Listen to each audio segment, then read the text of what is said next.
In today's video, I'm going to teach you how to add video in Figma. Start by opening the design file where you want the video to appear. It can be an existing project or a fresh file. What matters is that you are ready with a spot in your layout where the video should live. Like a hero section, a mock phone screen, or a component placeholder. A quick but important note about access. Adding video in Figma requires a professional plan. If you are on the free plan, the video option won't be available in the fill dropdown. This isn't an error on your end, it's simply a plan limitation. Upgrading unlocks this feature so you can embed and manage videos directly in your designs. Next, create a shape that will act as the container for your video. A rectangle is the most common choice because it maps nicely to typical video dimensions, but any shape works. Think of this shape as the frame that defines how your video will be cropped and displayed in your design.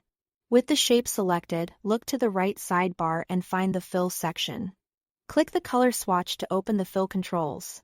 By default, the fill type is set to solid. Change that drop-down from solid to video. As soon as you switch the type, you'll see an option to choose video. Click that. Select your video file from your computer, and Figma will place it inside the shape you created. After it loads, you'll see a preview thumbnail right on the canvas so you can verify it's in the right place. Once the video is in, remember that the shape controls what's visible. Resize the shape to refine the crop and position it exactly where it belongs in your layout. Keeping your video files reasonably sized helps performance and makes your design easier to share with teammates and stakeholders. That's all there is to it. Thanks for watching.